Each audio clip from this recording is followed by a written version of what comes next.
حوزے میں زیادہ تر لوگ نقلی بحثیں پڑھ رہے تھے، فقہ و اصول وغیرہ، البتہ اصول کسی حد تک عقلی ہے۔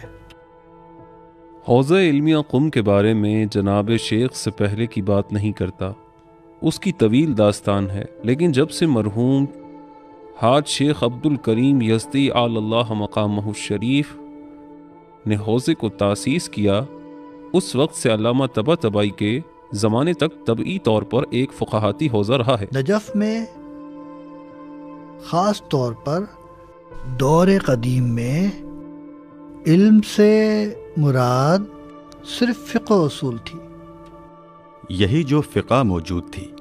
کچھ لوگ اسے پڑھتے تھے اور پڑھتے ہی رہتے تھے کہ اوپر سے اوپر آتے جائیں، اور اگر مرجع تقلید تک پہنچ جائیں تو بہت اچھا، لیکن ایسا بہت نادر تھا، خدا توفیق دے کہ پہنچ جائیں۔ اس صورت میں وہ لوگوں کے بعض حلقوں میں رابطہ بنا لیتے ہیں، اگر کوئی فاضل ہو جاتا تو وہ اسی حد تک ہوتا کہ وہ حوزے میں مدرس بن جاتا۔ اب دوبارہ وہ شخص درس کہے گا اور ایک فرد مزید افراد کو تربیت کرے گا تاکہ وہ بھی مدرس بن جائیں اور پھر وہیں رہ جائیں، یعنی ان دروس کی خیرات و برکات حوزے سے باہر معلوم نہ ہو سکتی تھی۔ علامہ طباطبائی میں فکری تخلیقی صلاحیت موجود تھی، ہر چیز کو الگ سوچ سکتے تھے، تازہ سخن اور انتہائی بدیع فکر رکھتے تھے۔ انہوں نے حوزے کو ایک ایسے بند راستے سے باہر نکالا جو باہر یونیورسٹیوں، روشن فرقوں اور نوجوانوں کے ساتھ رابطہ قائم نہیں کر سکتا تھا۔ اگر ایک انسان یہ سمجھتا ہے کہ اس پر ذمہ داریاں ہیں، اپنے کندھوں پر معاشرتی پیغام کی ذمہ داری محسوس کرے اور چاہے کہ اپنے نظریے کا اعلان کرے، ایسا انسان کسی سے خوف نہیں رکھتا، چاہے کوئی اس کے پاس آ جائے یا اسے کسی کے پاس جانا پڑے۔ گزشتہ سال خزاں کے موسم میں بعض ضروری کاموں کے سلسلے میں چند دن میں تہران میں رہا۔ ایک دن ایک قابل قدر دانشور جناب ڈاکٹر جزائری کے ساتھ میری گفتگو ہوئی۔ انہوں نے بتایا کہ فرانسوی ڈاکٹر کربن، جو کہ سربن یونیورسٹی اور تہران یونیورسٹی کے استاد ہیں اور ایک مشہور مستشرق ہیں، آپ سے ملاقات کے طالب ہیں۔ دراصل حقیقت یہ ہے کہ میں نے بھی ان کی اخلاقی اقدار اور علمی خدمات کا شہرہ سن رکھا تھا اور ان سے ملاقات کا خواہش مند تھا۔ اس بنا پر میں ملاقات پر راضی ہو گیا اور ملاقات طے ہو گئی۔ پروفیسر ہنری کربن ایک شخصیت شناس، فرانسوی، فلسفی وقت نظری اور گہرے عرفانی رجحان کا مجموعہ تھا۔ فلسفہ اور عرفان سے اس کی آشنائی جناب سہروردی کی کتاب حکمت الاشراق کے مطالعے اور اس کی تصحیح کے ساتھ ہوئی۔ یہ کتاب اس کے استاد لوئی ماسینیون نے اسے تحفے میں دی تھی۔ کتاب حکمت الاشراق کے عمیق اور حیران کن مطالب نے کربن کی زندگی میں ایک طوفان برپا کر دیا تھا۔ اس کے بعد زیادہ وقت نہ گزرا تھا کہ سربن یونیورسٹی کا استاد ایران آیا اور تہران یونیورسٹی میں فلسفے کا استاد بن گیا۔ لیکن یہ بات کل داستان نہ تھی، وہ کسی کی تلاش میں تھا۔